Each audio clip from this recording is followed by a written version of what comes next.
kami akan melanjutkan petualangan kembali di sekitar kawasan Sikepel sesuai dengan edisi yang kami sampaikan di episode sebelumnya. Sebelum kita melaksanakan kegiatan berpetualang, kita akan berbincang terlebih dahulu dengan tim Yogyakarta Ayam Jantan mengenai biografi tim secara detail. Simak dan jangan di-skip perbincangan kami ya. Tetap bersama saya Lingga Putri di Netivedia.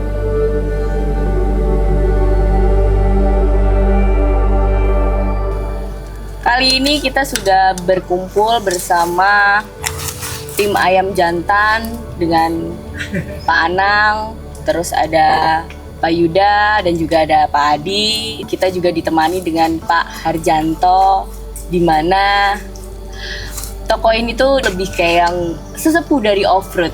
Dedengkot, Mbak. Dedengkot, oke.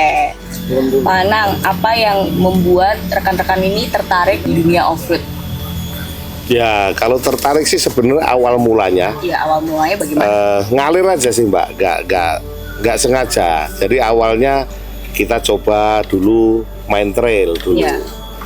Ya, cuma ternyata trail ini Fisik kita berat. mampu. Kita fisiknya nggak mampu. Perut Ya, segini-gini ini. Wah, akhirnya hari Minggu kita ngetrail, Senin, Selasa, Rabu nggak kerja. Ya, Karena recovery fisik. Ya akhirnya kemudian kita coba cari, wah ini kayaknya kalau pakai mobil nggak terlalu berat nih, nggak perlu jatuh, harus diriin motor gitu. Akhirnya kita coba ke mobil. Nah ya akhirnya sampai sekarang dan ternyata kita cukup cukup menikmati kegiatan ini. Dan selain itu memang kalau off-road ini sedikit banyak kita di pekerjaan sehari-hari itu kita harus off-road kan off-road yang ringan, off-road yang fun. Jadi karena kita di pertambangan jalannya jalan tanah licin-licin begitu, kalau ada stiker 4x4 to walk, nah itu kita 4x4 untuk bekerja. Nah, Pak Adi sendiri mau tanya nih saya nih, sejak kapan tim Yogyakarta Ayam Jantan ini berdiri? kalau Yogyakarta Ayam Jantan sendiri kita masih sangat amat junior sebenarnya. Entry level. Entry level lah. Kita ini sebenarnya bukan ayam, piyek jantan sebenarnya. Karena kita itu mulai bentuk Ayam Jantan tuh kalau nggak salah sebelum event JWRC 8. Jadi bulan Maret ya kalau nggak salah. Maret 2023. Ya. Jadi sangat amat junior. Kenapa kita tuh masih ya berguru ke Pak Janto tuh karena kita merasa kita ini belum apa-apa, sangat amat junior seperti itu. Kenapa memilih nama Ayam Jantan yang biasanya tuh kalau untuk off-road atau sport tuh namanya tuh hewan-hewan buas? Kenapa Pak Anang? Ya, kalau itu sih karena awalnya saya kan tergabung di Yogyakarta American Jeep klubnya. Kita coba cari-cari nama hewan yang singkatannya sama, YAJ. Yogyakarta American Jeep kan singkatannya YAJ. Jadi cari-cari, oh ini kalau Yogyakarta hewannya apa nih? Nah, ketemulah Ayam Jantan. Tapi kalau kita ngomong filosofi sebenarnya Ayam Jantan itu kita pilih karena ya kami kan dari orang Jawa. Hampir semua adat atau upacara spiritual Jawa itu banyak menggunakan ayam, ingkung atau apa. Nah itu yang dipakai Ayam Jantan. Jadi bagi kami hewan Ayam Jantan itu sama dengan spiritual di Jawa. Tradisi Jawa menganggap Ayam Jantan itu memiliki energi positif yang dapat menyeimbangkan alam semesta, sehingga Ayam Jantan ini membantu menjaga spiritual dalam adat Jawa. Itu filosofinya di Jawa. Sebenarnya itu dasar kita memilih. Tambah lagi kan kita hitam-hitam jadi kayak cemani. Ayam juga ya, ayam cemani, mahal loh. Ya biar hitam tapi mahal. Oke. Untuk Pak Yuda sendiri, gimana sih caranya tim Ayam Jantan ini selalu konsisten untuk mengikuti event-event off-road di Indonesia? Kenapa Dan yang menjadi sebagian ini kita hobi sih, senang-senang sih. Hobi senang-senang bisa kumpul teman-teman. Apalagi saya nih, saya kan di Kalsel nih. Iya. Jarang ketemu kumpul-kumpul sama teman-teman yang sepekerjaan di sini. Terus teman-teman mekanik juga dan lain-lain. intinya hobi kita senang-senang gitu ya. Ini saya hobi. Jadi perlu tak tambahkan. Jadi ayam jantan ini selain mau belajar, mau berbenah, dia tetap selalu mengasah hati untuk lebih peduli. Iya, Iya. peduli Pak. Iya. Ya kan ada juga kita senang-senang bisa ketemu warga nih, Iya. bakso, ketemu Ya. anak-anak bisa ngasih cemilan, jajan-jajan. Kami ini off-road sebenarnya awalnya kan off-road sekantor sebenarnya. Iya. Nah, jadi mobilnya ada beberapa. Kalau kita masukin di satu bengkel, waktu juga nggak selesai. Ya. Jadi kita bagi di Ya. beberapa bengkel. Tentu saja yang ada di sekitaran Jogja Berbagi gitu. rezeki lah. Ya, nah Gini. ternyata itu salah satunya kemudian Membuat antar chemistry. bengkel ini malah jadi Guyup lah. terbentuk ya guyup, Guyup. jadi guyup, jadi bisa bareng karena yang tadinya mungkin saling kenal tapi nggak pernah Nggak pernah. di track Satu. harus camping bareng Ya. begini pas malam ngobrol. Nah mereka juga di situ bisa bertukar. Ada bengkel yang misalnya dia pinter nangani mesin, ada yang bengkel pinter nangani kaki-kaki, lebih spesialis lah gitu. Akhirnya bertukar ilmu, ya jadinya itu kami anggap kayak membentuk membentuk ekosistem yang bagus lah di situ. Itu manfaat tidak langsung yang sebenarnya kita tidak sengaja tadinya, kita tapi ya tidak alhamdulillahnya prediksi. dengan kita off-road ini yang sebenarnya tujuan awal kita cuma happy-happy, Ya. cari seneng-seneng, ternyata bisa memberikan manfaat untuk masyarakat sekitar misalnya. Jadi orang yang kita datengin itu tidak kemudian grudel, mangkel dengan yang Terus kita besok nggak datengin. boleh datang lagi. Ya, kemudian manfaat juga untuk teman-teman bengkel, mekanik. Ada sebagian rezeki yang bisa kita bagi juga. Nah, itu sebenarnya manfaat-manfaat tidak langsung yang bagi saya sih kita menganggap itu akhirnya tim kita itu bisa solid, bisa ikut event banyak. Kalau kita ini driver, kalau nggak ada navigator, nggak ada kru, mau ngapain Iya. juga. Bisa apa-apa. Sekali. Kemudian kita mau ikut event, kebingungan cari navigator, kebingungan cari kru, akhirnya nggak jadi ikut. Nah itu yang membuat di beberapa event kita bisa rutin ikut ya karena navigator dan kru kita hampir nggak pernah ganti. Mereka alhamdulillah happy semua bermain dengan kita. Kemudian kita main ke Purworejo juga Pak Janto welcome. Coba kalau kita sekali main terus ngecewakan gitu, Iya, kan males. ya masyarakat juga nggak keberatan. Nah, seperti itulah yang bikin kita bisa bisa solid. bedakan nih antara supir, Iya. ini kru, ini Owner, mekanik iya. kita semua rata Sama. sih. Iya. Saya aja taruh di belakang, dia minta Oh, depan iya. terus kok.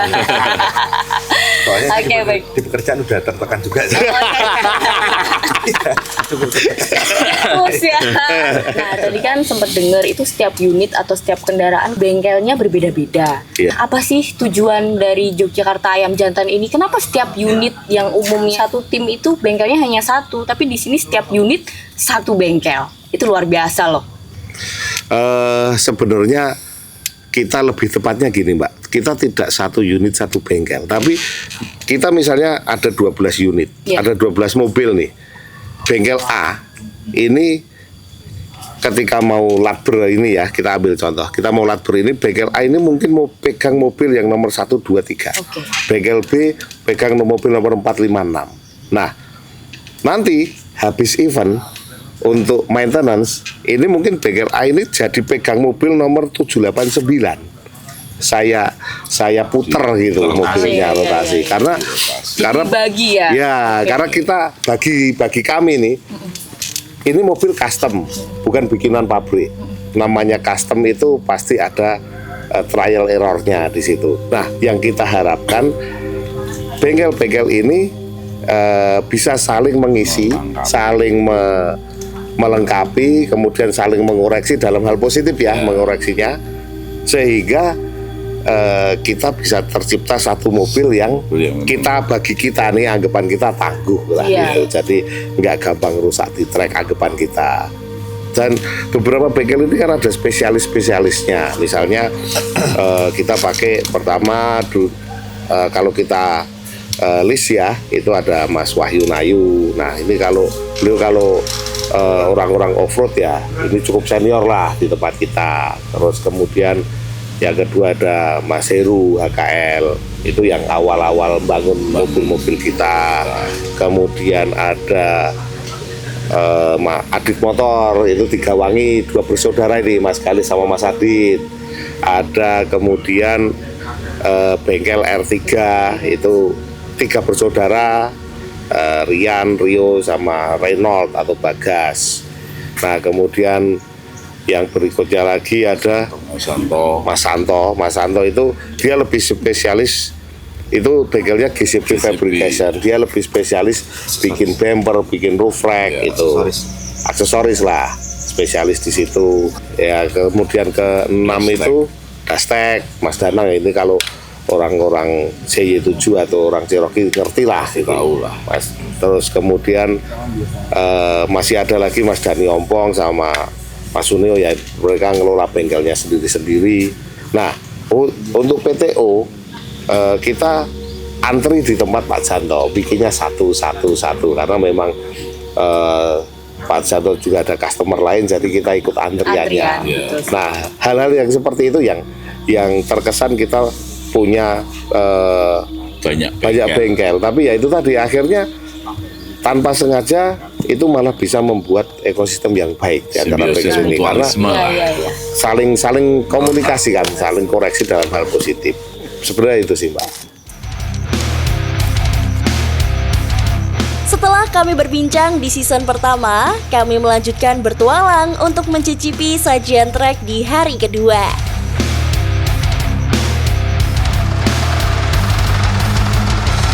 Di awal sajian trek, kami disuguhi dengan turunan yang cukup tajam. Kondisi trek yang licin mengharuskan kami berhati-hati untuk melintasinya.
Di hari kedua ini kami juga terbagi 2 kelompok dalam menikmati sajian trek agar kami semua dapat dengan puas mengeksplor performa kendaraan kami lewat sajian trek latihan bersama.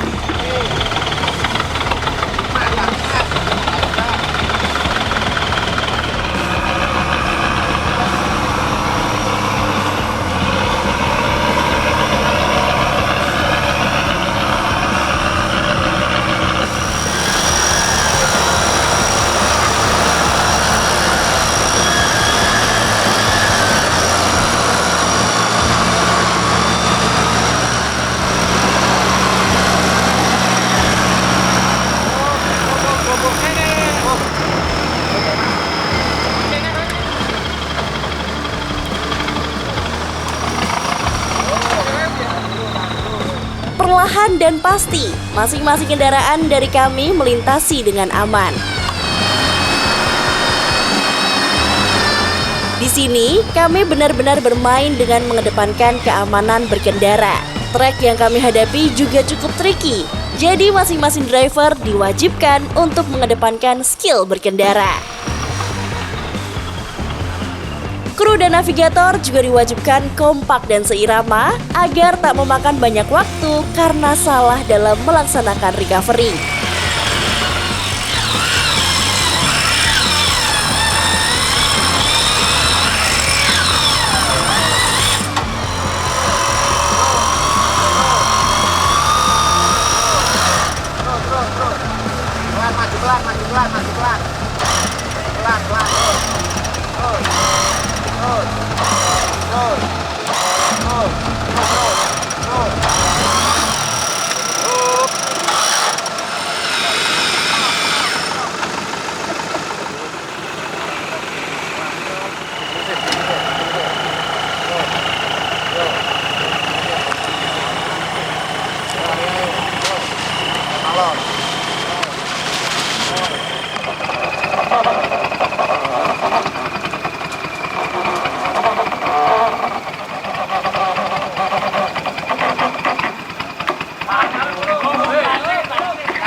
berapaan? Sudah, berhenti sudah.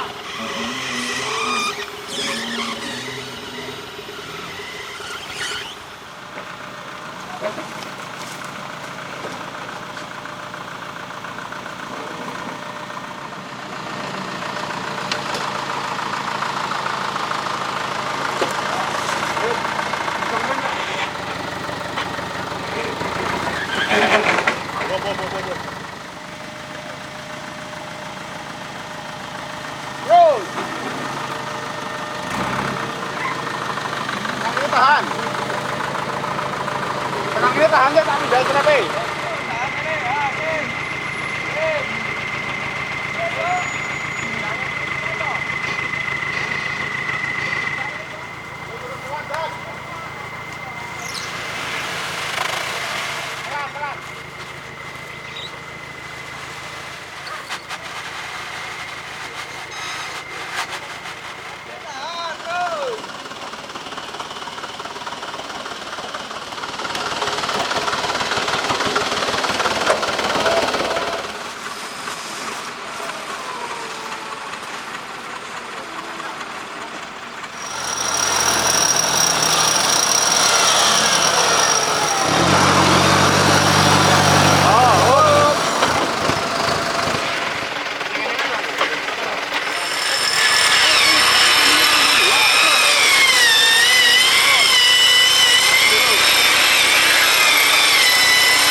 Nggih. Dadi sing ten ngisor jenengan toto munggah. Jenengan sing ten dhuwur dhewe. Sajian trek pada kegiatan latihan bersama ini cukup pendek, akan tetapi amat sangat cukup untuk menguji skill driver dan menguji kekompakan tim.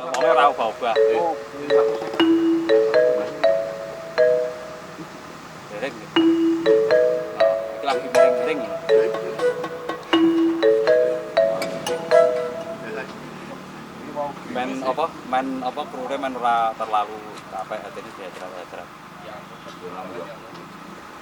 Maka mudah mati. Neng dhuwur, apa sing kene apa itu? Ya main tengah. Ah tengah kene. Oh ya ya. Kok dhuwure sing pas tikungan kae. Oh itu. Terus kok dhuwure sesuai urutan mobil wae. Sing ning ngarep ya sik mobil ngarep. Ayo iku wawan kan ning isor. Jejer le stafet sing paling berikute. Wong ning kono ngenteni ya jeneng kok area sing arep munggah ning sing sing paene sing tugase wonge. Lah kok meneh. Dadi sing estafet sing munggah. Pon, rapate rampung. 4 itu lho, maju lho.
Ini merupakan sajian obstacle utama pada kegiatan hari ini. Tanjakan dengan panjang kurang lebih 150 meter dengan karakter dasar yang miring ke kiri, berundak, dan tanah merah yang sangat licin. Winch dan strap menjadi senjata utama untuk dapat melintasinya.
dikategorikan sangat ekstrim, sajian trek ini cukup safety untuk dilintasi karena terdapat banyak pepohonan untuk winching point.